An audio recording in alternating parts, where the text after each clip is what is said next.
আলোচনার টেবিলে ডাকছেন, আবার হামলার হুমকিও দিচ্ছেন। একসাথে দুই কার্ড খেলছেন মার্কিন প্রেসিডেন্ট ডোনাল্ড ট্রাম্প। ইরানকে কাবু করতে সব চেষ্টাই করে যাচ্ছেন মার্কিন প্রেসিডেন্ট। আগামী শনিবার ওমানে বৈঠক করবে ইরানি ও মার্কিন প্রতিনিধি দল। ট্রাম্প একরকম বলেই দিয়েছেন, আলোচনায় রাজি না হলে ইরানের জন্য হামলায় অনিবার্য পরিণতি।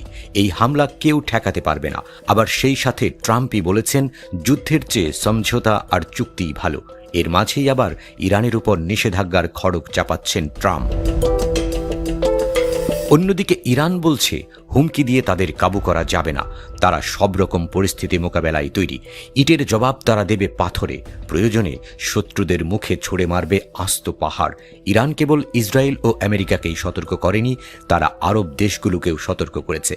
বলেছে, কেউ ইরানে হামলার জন্য ভূমি বা আকাশসীমা ব্যবহার করতে দিলে তাদের পরিণতিও ভালো হবে না। সেই সাথে ইরান বলছে, তাদের নাম নিতে হবে সম্মানের সাথে।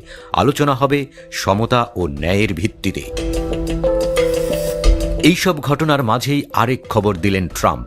তিনি এবার হুমকি দিয়ে বলেছেন, ওমানের আলোচনা ব্যর্থ হলে ইরানের পারমাণবিক স্থাপনায় সামরিক হামলার নেতৃত্ব দেবে ইসরায়েল। ট্রাম্প বলেন, সামরিক হামলা প্রয়োজন হলে আমরা তো করবই। ইসরায়েল এতে সক্রিয়ভাবে অংশ নেবে, তারা নেতৃত্ব দেবে। তবে পরক্ষণেই তিনি যোগ করেন, কিন্তু কেউ আমাদের নেতৃত্ব দেবে না। আমরা যা করতে চাইব তাই করব। এই প্রথম ট্রাম্প স্পষ্টভাবে ইরানে ইসরায়েলি নেতৃত্বাধীন হামলার ইঙ্গিত দিলেন। এর আগে ইসরায়েলের প্রধানমন্ত্রী বেনিয়ামিন নেতানিয়াহুর সঙ্গে বৈঠককালে তিনি ঘোষণা করেছিলেন, শনিবার ওমানে যুক্তরাষ্ট্র ইরান সরাসরি আলোচনা হবে। কিন্তু নেতানিয়াহুর মন্ত্রিসভার সচিব ইয়োসি ফুক্স বলেছেন, আলোচনার সময়সূচি জানা ছিল না ইসরায়েলের। ট্রাম্প বলেছেন, ইরানকে পারমাণবিক অস্ত্র অর্জন করতে দেয়া হবে না। আমরা তাদের উন্নতি চাই, ইরানকে মহান দেখতে চাই, কিন্তু পারমাণবিক অস্ত্র তারা পাবে না। তারা এটা বোঝে। ইরানের জনগণ অসাধারণ, তারা খুব বুদ্ধিমান, কিন্তু নেতৃত্ব কঠোর অবস্থানে আছে।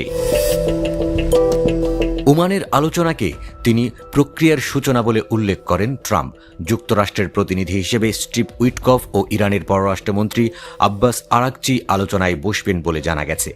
তবে ইরান সরাসরি আলোচনার পরিবর্তে মধ্যস্থতাকারী চাইছে। ইসরায়েলি মন্ত্রিসভার সচিব ফুক্স স্বীকার করে বলেছেন, শনিবারের আলোচনার ঘোষণায় নেতানিয়াহু অপ্রস্তুত ছিলেন। তবে তিনি দাবি করেন, ইরানের সঙ্গে আলোচনার ব্যাপারে নেতানিয়াহু আগে থেকেই জানতেন, শুধু সময়সূচি জানা ছিল না। বিশ্লেষকরা বলছেন, ট্রাম্পের এই মন্তব্য ইসরায়েল ইরান উত্তেজনা আরও বাড়িয়ে দিতে পারে। অন্যদিকে আলোচনা সফল না হলে পুরো অঞ্চলেই অস্থিতিশীলতা বিরাজ করতে পারে।